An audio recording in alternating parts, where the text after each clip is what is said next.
Hi friends, 10 super home tips தான் பார்க்க போகிறோம். இப்போ தான் நம்மளோட சேனலை ஃபஸ்ட் டைம் பார்க்குறீங்கன்னா மறக்காமல் சப்ஸ்கிரைப் பண்ணி வச்சுக்கோங்க. உங்களுக்கு பிடிச்சமான டிப்ஸ் எல்லாம் நான் சொல்ல போகிறோம். வாங்க வீடியோக்குள்ளே போகலாம்.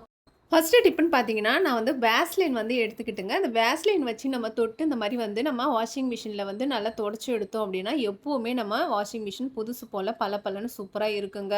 நம்ம வாஷிங் மிஷினில துணி போட்டு வாஷ் பண்ணதுக்கப்புறம் அப்படியே விட்டுட்டோம் அப்டின்னா, மேல திட்டு திட்டா அதுக்குள்ள தூசி, கரைலாம் படிஞ்சிருக்கும். ஸோ, அத அப்பப்போ நம்ம க்ளீன் பண்ணி இந்த மாரி வச்சுக்கிட்டோம் அப்டின்னா, எப்பவும் போல புதுசு போல இருக்கும். தண்ணி பட்டாலும் அந்த தண்ணி மேல நிக்காது. அது மட்டும் இல்லாம டஸ்ட் உட்காந்தாலும் ஈஸியா தொடச்சு எடுத்துடலாம். கண்டிப்பா அந்த டிப் ஃபாலோ பண்ணி பாருங்க. ரொம்பவே யூஸ்ஃபுல்லா இருக்கும்.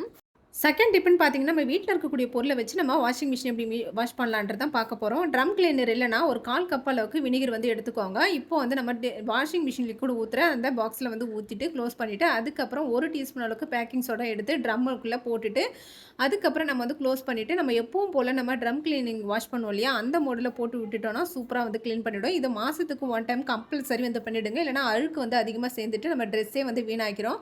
இந்த மாரி ஓட விட்டுட்டீங்க அப்படின்னா, அதுக்கப்புறம் நம்மளோட மிஷின் நீட்டா எப்பவும் போல சூப்பரா இருக்குங்க.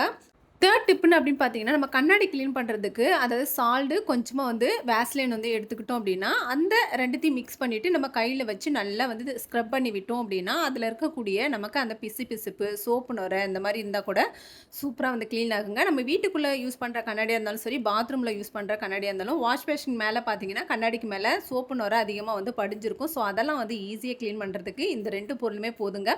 நீங்கள் நல்லா ஸ்க்ரப் பண்ணி விட்டுட்டு ஒரு கிளாத்து, ஒரு டிஷ்யூ பேப்பர் வச்சு தொடச்சி எடுத்துட்டிங்கன்னா சும்மா சூப்பரா இருக்குங்க. இது மட்டும் இல்லாம நம்ம விபூதிய வச்சு கூட நம்ம இந்த கண்ணாடிய கிளீன் பண்ணிக்கலாம். பவுடர் இருந்தா கூட போதுங்க.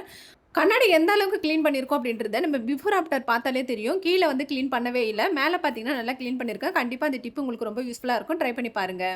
ஃபோர்த் டிப்புன்னு பார்த்தீங்கன்னா, நம்ம வீட்ல ஸ்டாண்ட் அப்பப்போ துருப்பிடிச்சு போகுதா, அதுக்கு சூப்பரான ஒரு சொல்யூஷன் தான் சொல்ல போறேன். அதுக்கு ஒண்ணும் இல்லைங்க. ஒரு சிம்பிள் பொருள் தான். நம்ம வேஸ்லின் வச்சு நம்ம அந்த சிலிண்டர் ஸ்டாண்ட நம்ம தொடச்சு எடுக்கும்போது பார்த்தீங்கன்னா, நமக்கு சிலிண்டர் சீக்கிரமா துருப்பிடிச்சு போகாது. தண்ணியும் அந்த மேல தேங்கி நிக்காதுங்க. ஸோ, அப்பப்போ நம்ம கிளீன் பண்றப்ப பார்த்தீங்கன்னா, நமக்கு அந்த ஸ்டாண்ட் துருப்பிடிச்சு போயிடுது இல்லையா? அதுக்கு நீங்க பதிலா நீங்க இந்த மாரி வேஸ்லின் வச்சு தொட்டு தொடச்சிட்டீங்க அப்படின்னா, அது மேல இருக்கக்கூடிய அந்த டஸ்ட் எல்லாம் போயிட்டு நல்லா மினுமினுன்னு நல்லா பளபளன்னு சூப்பரா நல்லா ஷைனிங்கா இருக்குங்க. ஸோ, அந்த டிப் ரொம்ப யூஸ்ஃபுல்லாக இருக்கும்.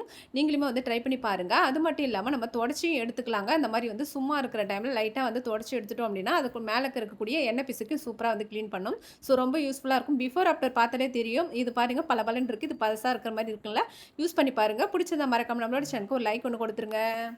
ஃபிஃப்த் டிப்புன்னு பார்த்தீங்கன்னா, நம்ம வீட்ல கிச்சனில் வாஷ் பண்ணி வச்சிருப்போம் ஸ்டாண்டில். அது நாளடைவில பார்த்தீங்கன்னா, எண்ணெய் பிசுக்கு அதிகமா இருக்கும். ஸோ கைய வைக்க முடியாது. ரொம்ப பிசுபிசுப்பா இருக்கும். அது சில்வரா இருந்தாலும் சரி, நம்ம செராமிக்கா இருந்தாலும் சரி, நம்ம பிளேட்டுன்னு பார்த்தீங்கன்னா, பிளாஸ்டிக் இந்த மாதிரி எதுவா இருந்தாலும் சரிங்க, ஈஸியா ஒரே பொருள் வச்சு நம்ம ஈஸியா கிளீன் பண்ணிடலாம். அது ஒண்ணும் இல்லைங்க. ஒரு ஸ்க்ரப் இருந்தா போதும். நமக்கு அதில கொஞ்சமா பேஸ்ட் வச்சுட்டு லைட்டா தீத்தி குடுத்தோம் அப்படின்னா, அந்த பிசுபிசுப்பு எல்லாமும் கம்ப்ளீட்டா போயிருங்க. உங்க வீட்ல நீங்க டிஷ் வாஷ் அல்லது நம்ம வின்பார் சோப் இல்லன்னா கூட நீங்க பேஸ்ட் வச்சு குயிக்கா வாஷ் பண்ணிடலாம். ஸோ, ஏதாவது 3த்துல ஒரு பொருள் இருந்தா கூட நம்ம ஈஸியா இந்த பிசுக்க எடுத்துடலாங்க. கண்டிப்பா இந்த டிப் ஃபாலோ பண்ணி பாருங்க. ரொம்பவே யூஸ்ஃபுல்லா இருக்கும்.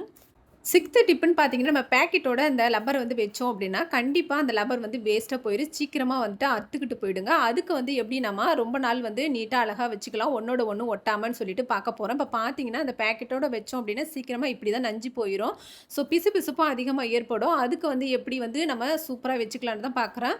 இப்ப பார்த்தீங்கன்னா, நம்ம பவுடர் தான் எடுத்துருக்குறோம். அந்த பவுடர் இது மேல நல்லா போட்டுட்டு, அதுக்கு நல்லா இது மாரி ஸ்க்ரப் பண்ணி விட்டுட்டோம் அப்படின்னா, எல்லா பவுடருமே ஒட்டிக்கும். அதுக்கப்புறம் பார்த்தீங்கன்னா, ஒண்ணோட ஒண்ணு லப்பர் ஒட்டவே ஒட்டாதுங்க. தனித்தனியா நல்லா பிரிஞ்சு பந்து போல நல்லா குதிச்சிட்டுருக்கும். இப்ப பார்த்தீங்கன்னா, நம்ம ஒரு பாக்ஸ்ல போட்டு மூடி வச்சுட்டோம் அப்படின்னா, அப்படியே நம்ம யூஸ் பண்ணிக்கலாம். 7த் டிப்புன்னு பார்த்தீங்கன்னா, நம்ம எண்ணெய் ஊத்துனதுக்கப்புறம் அந்த ஸ்பூன வாஷ் பண்ணணுன்ற அவசியம் இருக்காதுங்க. லைட்டா நம்ம அந்த கரண்டி மேல மாவு தூவிட்டு, இதுக்கப்புறம் நீங்க லைட்டா கைய வச்சு இப்படி தொடச்சீங்கன்னா, சூப்பரா கிளீன் பண்ணிரலாங்க. ஒரு சொட்டு தண்ணி கூட தேவைப்படாது. இந்த ஸ்பூன கழுவணுன்ற அவசியமே இருக்காது. ஸோ, அப்படியே நம்ம மாவ போட்டு சூப்பரா தொடச்சு எடுத்துறலாம். கண்டிப்பா அந்த டிப் ஃபாலோ பண்ணி பாருங்க. ரொம்பவே யூஸ்ஃபுல்லா இருக்கும். 8த் டிப்னு பார்த்தீங்கன்னா, நம்ம வீட்ல நம்ம பிஸ்கெட்லாம் செய்றோம்னா, மாவ நல்லா திரட்டிட்டு ஒரு 1/4 இன்ச் அளவுக்கு நம்ம திரட்டிக்கணுங்க. பிஸ்கெட்ட பொறுத்தவரைக்கும். அப்பதான் நல்லா இருக்கும். இப்ப பார்த்தீங்கன்னா, ஒரு ஃபோர்க் இருந்துச்சுன்னா, நம்ம சூப்பரான ஒரு டிசைன் செஞ்சுக்கலாம். நம்ம குட் டே பிஸ்கெட்ல நமக்கு ஒரு கோடு ஒண்ணு வரும் இல்லையா? அத நம்ம வீட்லயே சூப்பரா இந்த மாரி லைன் பண்ணிக்கலாம்.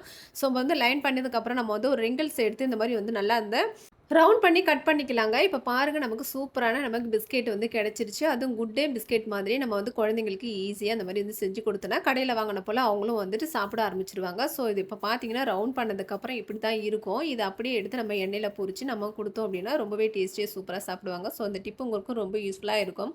ஒரு ஃபோர்க் இருந்துச்சுன்னா போதும், சூப்பரான நம்ம லைன் போட்டு இந்த மாரி குட் டே பிஸ்கெட் மாடல்ல வந்து குடுத்துறலாம். ஸோ இந்த டிப் வந்து யூஸ் பண்ணி பாருங்க. ரொம்பவே யூஸ்ஃபுல்லா இருக்கும். 9த் டிப்புன்னு பார்த்தீங்கன்னா, என்னதான் நம்ம வீட்ல வந்து ஸ்க்ரப்ப வந்துட்டு நம்ம கிளீன் பண்ணி வச்சாலும் சரி, அது நம்ம கண்ணுக்கு தெரியாமலே பாக்டீரியா வந்து நெறைய இருக்கும். ஸோ, அத வந்து சரி பண்றதுக்கு கொஞ்சமா 1 டீஸ்பூன் அளவுக்கு பேக்கிங் சோடா எடுத்து வச்சிருக்கிற அந்த ஸ்க்ரப்ப வந்துட்டு சுடு தண்ணீல வந்து போட்டுட்டு, இது கூடவே நம்ம வினிகரும் சேர்த்து ஊத்திட்டு, ஒரு 1/4 மணி நேரம் நல்லா ஊற வச்சுட்டோம் அப்படின்னா, அதில இருக்கக்கூடிய அந்த பேட் ஸ்மெல் கொஞ்சம் கூட இருக்காதுங்க. ஸோ, நம்மளோட ஸ்க்ரப்ப வந்து ரொம்ப நீட்டா, அதாவது கிருமி நாசி இல்லாம சூப்பரா மெயின்டெனன்ஸ் பண்ணணும்னா, இந்த மாரி நீங்க செஞ்சு பாருங்க. அதாவது வாரத்துக்கு 1 முறை செஞ்சால் போதும். 1 மாசத்துக்கு 2, 3 ஸ்க்ரப்ப வந்து மாத்தி யூஸ் பண்ண ட்ரை பண்ணுங்க. ஸோ, அதாவது வெயில் இல்லாத பட்சத்துக்கு நம்ம சுத்தமா வச்சுக்கணும் அப்படின்னா, நம்மளோட ஸ்க்ரப்ப வந்து இந்த மாரி வந்து நம்ம சுடு தண்ணீல பேக்கிங் சோடா, வினிகர் சேர்த்துட்டு சுத்தமா வந்து வச்சுக்கலாங்க. ஸோ, இந்த மாரி வந்து ட்ரை பண்ணி பாருங்க. உங்களோட ஸ்க்ரப் வந்து எந்த ஒரு துர்நாற்றமும் இல்லாத சூப்பரா அழகா மெயின்டெனன்ஸ் பண்ணலாம். லாஸ்ட் டிப்புன்னு பார்த்தீங்கன்னா, நம்ம வெங்காயம், தக்காளி வதக்கும்போது சட்னிக்கு பார்த்தீங்கன்னா, ரொம்ப சூடா இருக்கும். ஸோ, அவசரத்துக்கு நம்ம வந்து அரைக்கவே முடியாது. அதுக்கு வந்து ஐஸ் கியூப் இல்லாத பட்சத்துக்கு நீங்க வந்து ஐஸ் வாட்டர் இருந்துச்சுன்னா கூட கொஞ்சமா வந்து ஊத்தி கொஞ்ச நேரம் வந்து வச்சுட்டீங்க அப்படின்னா, சீக்கிரமா வந்து ஆறிடும். சீக்கிரமா வந்து சட்னி வந்து அரைச்சுக்கலாம். ஸோ, ஒரு அவசரத்துக்கு ரொம்பவே யூஸ்ஃபுல்லா இருக்கும். கண்டிப்பா அந்த டிப் வந்து ஃபாலோ பண்ணி பாருங்க.